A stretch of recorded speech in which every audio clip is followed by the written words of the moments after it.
1,343 sold out. We have 3 of the 4 top 5 gates here. We're number 1, number 4, and number 5 all time. Tonight was number 4.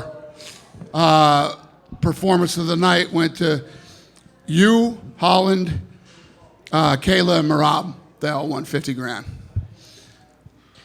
So then, first of all, we'll talk about Morab. His great performance. He's starting to look like one of the best bantamweights of all time, if not the best. When you look at a performance like that, what do you think it takes to beat a guy like Morab at this point? Yeah, I agree. We've been talking about that. We don't know. And Shawn Ali came in 100% healthy, ready, mentally, physically, in every way you could be ready for this fight. And Morab finished. Yeah. Do you think it's just a case of now that Merab can just keep racking up these wins, add to his legacy to just cement the fact that he's the best ever, or would you call him the best bantamweight of all time already? Yeah. Listen, he's definitely he's there, and he will keep racking them up, I'm sure. Umar rematch is interesting, you know, and it makes your legacy even better when you ran through everybody twice. So we'll see. That could happen before the Corey Sandhagen fight? Or do you think? No. Okay. I'm just saying. Yeah. Obviously, Kayla Harrison won, become the new champion, and I think sometimes people criticize women's MMA, but when her and Amanda faced off, it felt like a really big fight. Do you agree with how big that fight is, and do you think it's as big as it used to be when you originally wanted to make it back in the day? I do, because I think, you know, now that she's come in the UFC and she's actually won the belt and fought her way up, and, you know, Amanda, people respect what Amanda did here, so I agree with you. It felt big. It was a badass stand. It was all organic. None of that was fake. We had no intentions of her going up into the octagon. I actually had to tell the guys to let her up. They weren't even letting her in. So, yes. Okay. I want to ask you about something else outside of tonight. It's a conversation we've had many times now, the Tom Aspinall, Jon Jones fight. It's a bit different now, right? Because Jon's been tweeting a lot about the fact that he's told you his plans, he's ready to vacate the belt, and all the rest of it. He said he's ready to vacate the belt? He said he doesn't care if you strip him, he would vacate it. Fucking crazy. Yeah, I've been busy. I haven't been keeping up with the gossip. He comes back. He's either back today or came back yesterday or whenever he's in Thailand. So he's home. We'll be home tonight, and Tuesday we'll figure this out. If he doesn't fight, because he also called out Francis Ngannou, he said he'd rather fight Francis, which I assume. Who did? John. Yeah. Okay. Not that interested in that then. But if he doesn't fight Tom Aspinall and he does walk away, do you think he's ducked him? Would you? Tom Aspinall's the guy. He's the guy. I don't know. Yeah, we'll have to see how this plays. Listen, if the guy wants to retire and doesn't want to fight, nothing you do. I didn't want Habib to retire. I thought DC should have stayed in it longer. So it's none of my business. I'll do what I can to make the fight if we can. If he's talking that crazy shit, I didn't realize that. Yeah, and last one on this. I remember the time when GSP announced he was walking away after the Johnny Hendricks fight, and you said he owes it to the belt and the company to at least defend it against the guy that rightfully should fight for it. Do you think that's kind of the same here with Jon? Yeah, but Jon's been Jon since he walked in the door here. And yeah, I was younger then. Yeah, realize shit doesn't go the way you would like it to go all the time. Dana, what did you make of Patchy Mick's performance? Because it felt like when he came into the UFC, there was a bit more buzz from the diehard fans than the Chandlers and the MVPs. Because Patchy's in his prime, he's 21-1, he was the reigning champion coming over, and then online it just the kind of the narrative was that was not the Patchy Mick we had seen the last several years in there against Mario. So I'm curious, what did you make of it? Yeah, I mean, we've seen it happen before when you come from the smaller shows and get to the UFC. Some people shine and some people have a rough time. It's not easy. So, and with Merab, is he just like a promoter's dream? Because he's a character. He does have exciting fights. He said he wants to defend the belt 2 more times this year, which is 4 title fights in 1 year. Is he just a promoter's dream? Yeah, I love that. And he looks better every time he fights too. He looked really good tonight. He's Similar question about Joshua Van. He's 23. He's like 2-0, 3-0 this year. He wants to fight 5-6 times this year. He's already saying he wants to fight in San Antonio and Noche UFC. So the broadcast seems to think he's a budding star at flyweight. Anybody who talks like that and says, I want to fight as many times this year, it's just the greatest thing you can do for yourself. If you're really built that way, when you look at the old-time fighters in boxing, some of those guys used to fight every weekend. So yes, when that is your mentality, I agree with the guys. And if you can win, look at Hamzat when we were in Fight Island. He's like, I want to fight again next weekend. Yeah. I said, okay. Yeah. Love it. Same for Kevin Holland. He won, and he says he wants the worst welterweight in the division, and says he wants to fight Colby Covington. It's a fun fight. Yeah. And then just last one for me, more unrelated to this fight, but Turkey made it seem like you weren't going to be promoting the Terrence Crawford-Canelo fight. Is there anything you can kind of clear up on that? He made it feel like I wasn't? Yeah, well, he said that someone else was promoting it. He didn't say no TKO. He just didn't include your name in a tweet, and people kind of freaked out online about where'd Dana go? I'm going to tell you what's awesome, man. So there's a lot of fucked up things about boxing, but they don't say shit. Nobody talks. It's the most amazing thing.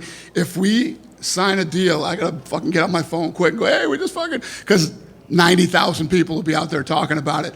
These guys don't talk. I'm promoting the fight. Is that fight happening in Vegas still? Because I'll let you guys know when it's time to let you know. Dana here. To go back to Merab and his desire to have 4 title defenses this year, that's never happened before. The most was 3, and a few fighters have done that. Would you be willing to accommodate that schedule for him if he wants to do I never say no to guys that want to fight too much. Yeah. There's no such thing. Yeah. And just Kayla, obviously Olympic gold medalist, 2-time now UFC champion, 2-time PFL champion. Where would you rate her, I guess, amongst the greatest combat sports athletes overall resume? Well, she just won tonight. Let's let her defend a couple times, and and obviously she's going to fight the GOAT. So see how that plays out. But yeah, what she's accomplished as an athlete, period, is awesome. She was in here talking about how hard the weight cuts on her, and it was really scary Thursday night. I talked to Ali a few days ago. He's like, I'd love to see her fight Amanda first at 45 and then maybe a rematch at 35. Would you ever entertain doing that fight first at 45? I don't know. Well, we haven't got into that yet. You know, tonight just sort of happened. You don't know who's going to win. Juliana's a little maniac, so who knows how that fight was going to go. But now that we know, and we know that Amanda really does want to fight her, we'll start figuring out all the details. Yeah. And to go back to the thing on Jon Jones, did you see the petition online from the fans? Yeah. What did you just make of that? Every human on earth was DMing it to me, and yeah, I saw it. I know you say you always listen to the fans and give the fans what they want. I'm just curious what you make of that. How many fans are there worldwide now? What's the number? It's 400 million or something like that. Yeah, 130,000 people want to see him stripped. Sure. Yeah. Not enough. No, I'm not saying that. It's kind of fucking silly. Sure. We didn't see you in Montreal. What did you think of Jack Del Maddalena's title win over Bilal Muhammad? Yeah, incredible performance. Yeah. And you're looking at Islam and Jack for some time this year? We're working on some stuff, yeah. And just last thing, do you have any updates on the rights negotiations deal for the U.S.? Are talks happening? When could we hear an announcement? We're into it. We're deep into it. Yeah. Could happen in June, July, August, or September. Okay, thank you. Yep. Could you talk to us about Zombie, on your right, Dana? Yeah. Talk to us about Zombie Jr., Talk. Yeah, it's funny, that guy came off looking for a fight, and so did Morab. I'm glad I signed him. He can strike pretty well. We going to get a good step up in competition from him soon, or just going to... I don't know. He just won tonight. We'll see what happens. Did you sign the petition? No, I did not. Dana, back here. A couple of things. Did you notice the thing just before Merab was walking out? There was a kind of a fence collapse issue or something. Did you see that and kind of what we were? Yeah, it's our second one in 25 years. Yeah, everybody was hanging over the edge and it collapsed. Everybody was all right, and thank God this time it was a low one, not a high one. Obviously, this Jon Jones thing is what a lot of people are talking about. I wonder, is there anything that PFL or Francis could do to make that a realistic option for you guys, or are you fully focused on Aspinall? Yeah, it's Aspinall's fight. We've been talking to this kid forever about it, and it's his fight. Listen, you can't make people fight. If Jon doesn't want to fight, you can't make him fight. We can try to make him fight. We can throw things at him that inspire him to want to fight. But we'll figure it out. Regarding this TKO boxing thing, it did seem kind of interesting because I know that there was the Netflix upfronts, and I believe there were rumors that perhaps something was going to happen there with this Canelo and Crawford event. Turkey was pretty big on making it clear that you would be the head promoter, and then he did say actually you were going to be head promoter, and they didn't have a broadcaster, and then it was actually Sella's going to promote it, and it's going to be DAZN pay-per-view, Ring Magazine, all of that stuff. I guess what exactly happened in the last couple of weeks? I don't really know. Listen, we're at work at UFC headquarters. I'm in my own little world, man. I don't pay attention to any of that shit. I know what's going on. I know what we're doing, and I don't really pay attention to that stuff. It doesn't matter to me. What was the last conversation you had with Turkey like, and how often are you guys in communication? Shit, I don't even remember the last time I talked to him, but that can't be good. We're good. It's very good. No, we're very good. Thank you. All right. Dana, up front to your left. Down here. Yep. So when Amanda, was announced as joining your UFC Hall of Fame a couple of months back, and then within an hour she's saying she wants to return to the cage. Did you guys know that going in when you were planning to give her an honor? Yeah, she had been talking for a long time. I think that if Kayla made it to become a UFC world champion, that she would be interested in fighting her. So, but you never know. We're talking about Jon Jones now for the last however many months. So she showed up here tonight. She wanted to get up in the octagon. We let her. They faced off, and here we go. When you're thinking about giving this honor, typically you see it to fighters who've been out of the game for a little while, as Amanda was, right? We now have a situation. She's going to be coming up in a couple weeks. She's going to make a speech and everything, looking back at her career, while also looking forward to a really big fight coming up. It's kind of an interesting situation. Is that something you try to avoid typically when you're giving out this honor? Never thought about it. Okay. Yeah. And I spoke with Amanda earlier this week. She was saying kind of her timeline ideally would be returning by the end of the year. Does that line up with something the UFC would like to get done? Well, like I say all the time, this just ended. We'll get back to the office and figure out what works for everybody. And yeah, I wouldn't imagine it's something that she's been off, and I don't know if she's been training. I don't know what she's been doing. Do you know she's in the testing pool? Is she in the pool? No, she's not in the pool either. So, one question about Shawn too. Obviously, 2 back-to-back losses to the same champion, a dominant champion here, puts him in kind of a weird place career-wise because it's almost like that Max Holloway thing, lose twice to Volkanovski in back-to-back succession. What do you kind of see for him going forward? Well, O'Malley's got to go home, take some time off, spend some time with his family, do all this stuff, and then let us know what he's thinking. I have no idea where his head's at or where his head's going to be in a month. So this is one of those things, you let this kid go home and enjoy his life for a little while and clear his head and figure out what he wants, and then come back and tell us, and we'll figure it out. In theory, 45 could be an option. Is that something you'd be up for, or just... Would I be up for what? Seeing him go to 45. Oh, I don't know. That's up to him. Thank you. Dana, right back here. It was kind of crazy how much interest Jon showed in the Francis Ngannou fight. Like, there was some tweets going back and forth. What would happen if he came to you and says, like, I'll fight, but I won't fight Aspinall, I would fight Ngannou? Would you even be interested in that or no? I don't have Ngannou on her contract, and Aspinall's the guy. Right. If you were put in the position, would you maybe try to get Ngannou back under contract or no? Probably not. Yeah, understood. I'm just curious. But I understand. Last question for you is: I feel like the sport of MMA is starting to see some little bit of a change, right? You don't see champions making 5, 6 plus defenses anymore. A lot of them are kind of like 2, 3 and out, which goes to show that the sport is evolving, kind of deal. Why do you think that is? Why do you think we're seeing kind of shorter reigns, if you will? Shorter. Like title reign. Oh, yeah, got it. I see what you're saying. Well, Merab might. We'll see what happens with Merab. It depends on the talent. The guys that did those type of defenses, whether it was Jon Jones, who is considered by many the greatest of all time, Anderson Silva. I don't know if it's that the sport is definitely evolving, and it's going to continue to evolve. But I don't know.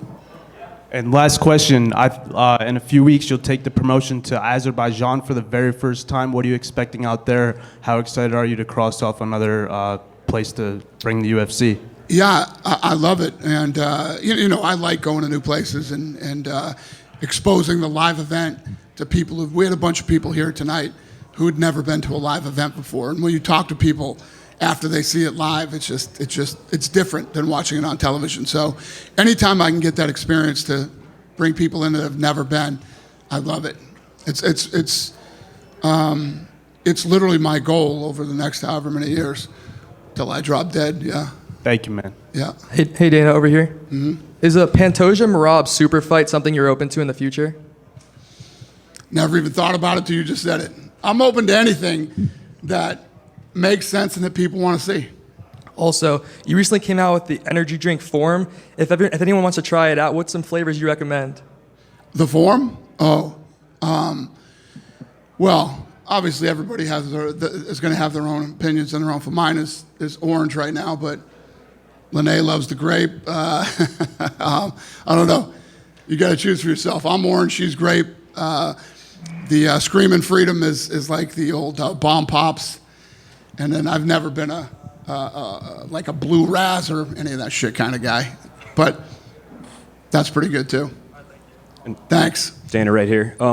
We haven't seen you since UFC 315, as Mike said. Valentina Shevchenko defended her title again. I know in the past you said you really liked the Zhang Weili super fight. Do you feel like with where those divisions are now, that you've had a month maybe to think about the matchmaking for Valentina, that now is the time to make that fight? Sure. So that'll definitely be next. I'm going to get back, and we got matchmaking on Tuesday. And I tried. Thanks. We good? Dana, Yeah. Dana right here. Yeah. Alex Bahunin tweeted out that as of today, there will be no September pay-per-view. Can you confirm or deny that? No September. Oh, Noche? Yeah. Yeah. Okay, yeah, so there's no UFC pay-per-view in September this year. Yeah. Right? Yeah. We're going to go. We don't have a date for that one yet, but yeah. Okay. Yeah. So what happened was we were going to be down in Mexico. The arena's not ready for us, so we had to. Yeah, just screwed up plans. Got Yeah. you. So I've been debating this all week personally, but I wanted to know your thoughts. Is Kayla Amanda bigger than Amanda Cyborg was back then? Oh, definitely. Yeah, definitely. The sport's bigger. Yeah. Hey, Dana, congratulations on another successful event. Thank you. You now have your hand in the BJJ world with the UFC BJJ kicking off. Obviously, you own the MMA world and get into the boxing world, which you will own. The slapping world. Slapping world. My apologies. But your boy, I'm sure you've heard of him, Joe Rogan, on his podcast mentions countless times that he would love for you to get into the kickboxing world. Have you ever thought about getting into the art of 8 limbs? No, I did. I shouldn't say no. Maybe I did.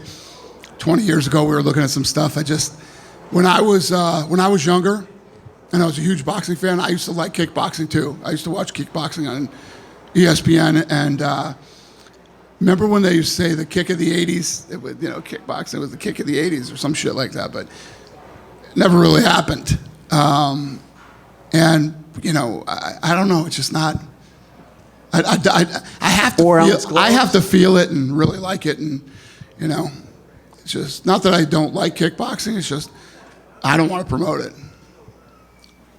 I like Muay Thai too, but why would I pick kickboxing over Muay Thai? Why not do Muay Thai, which I think is way more violent? Yeah, I'm not into it.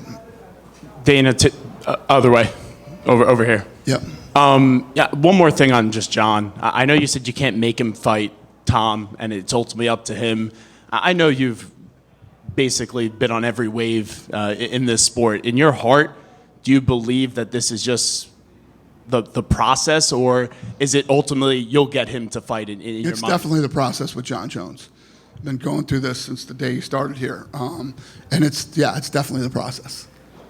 Do you believe it ultimately will happen, though? Him and Anderson Silva, every time, throughout the history of being in business with those guys, when it comes time to get them fight, it's like dealing with artists. It's interesting.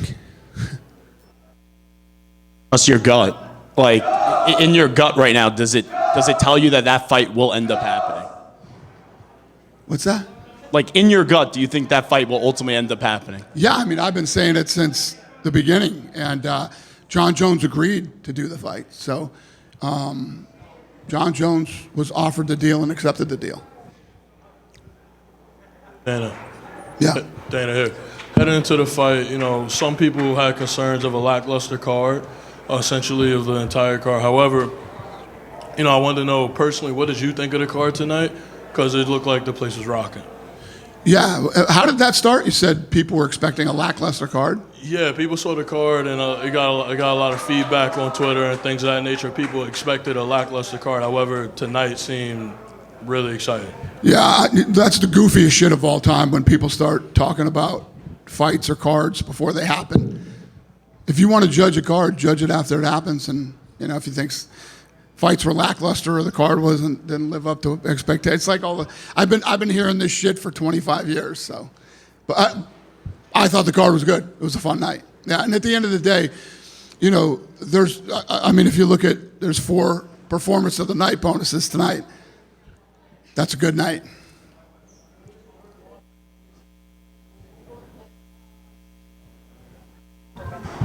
Try again.